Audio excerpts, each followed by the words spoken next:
Lok Sukun kembali berduka.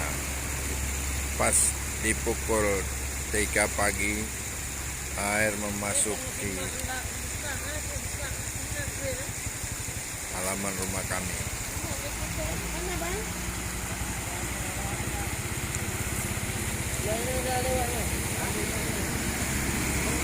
Air nyebrang dari terminal Kota Lok Sukun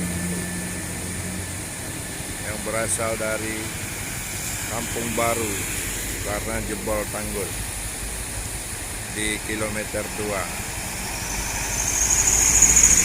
Kampung Baru, air melewati tanggul. Baru saja di bulan 2 2022 Lok Sukun dilanda banjir.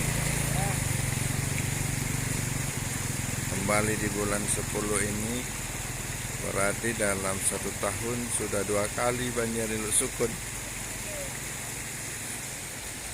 Luar biasa, Masya Allah, Subhanallah, walhamdulillah, wa la ilaha illallah.